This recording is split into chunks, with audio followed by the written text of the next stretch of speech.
જય માતાજી। તમારું નામ? રામભાઈ વિશ્રામભાઈ ભાલાળા। એ રામભાઈ વિશ્રામભાઈ ભાળા, પણ આમ જોવો તો ખરા દૂધી 1 2 ને 3 હાથમાં એટલે બધા દૂધિયા થયા ખેતરમાં?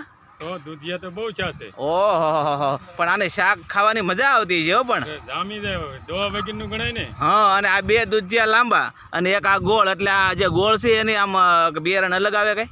હા, એ તુંબડી કહેવાય ને ઓલું દૂધિયું કહેવાય। એટલે શાક એક જ સરખું સ્વાદમાં કામ કઈ ફેરફાર પડે? તુંબડીમાં શાક સારું થાય અને દૂધિયાનો હલવો મસ્ત થાય।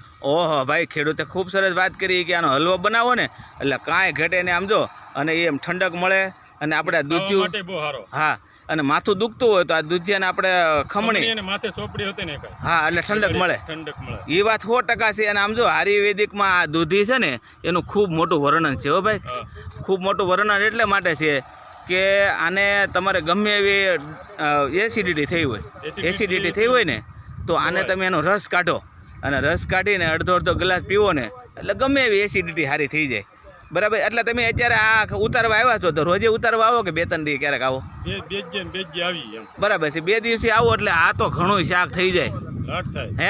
આપણે ઘરમાં મતલબ 100 સભ્ય હોય તો 1 દૂધી હોય શાક બની જાય આરામથી ને? આરામથી થઈ જાય। તો અત્યારે આપણે ચોમાસા દરમિયાન આપણે શાકભાજી આપણે બીજેથી લેવા ન પડે, નહીં વાડીએ આવી એટલે મળી રહે। અને એ વાત સાચી છે, તમે સવારની પાળીમાં ખેતરમાં આવો ને એટલે આપણે પગ છૂટો થઈ જાય ઘડીક આપણે ખેતરની બધી વસ્તુ થાય। હા, ખેતરમાં ઘડીક આટા વીટા મારીને એટલે તમને બપોરે ખાવું ભાવે, એ વાત 100%ની છે।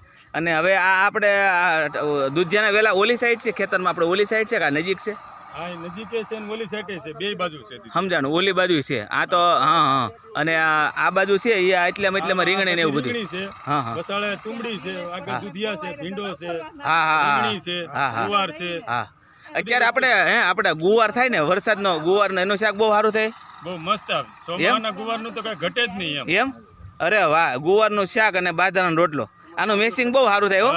અને આ દૂધિયાનું શાક તો વાત જ જવા જો તમે, આનું શાક તો તમે એકદમ રસાવાળું બનાવી નાખો એટલે એના પછી અરે કાંઈ ઘટે નહીં। ગામમાં બધા રાજી થઈ છોકરા આમ જોવા આવતા છે ને।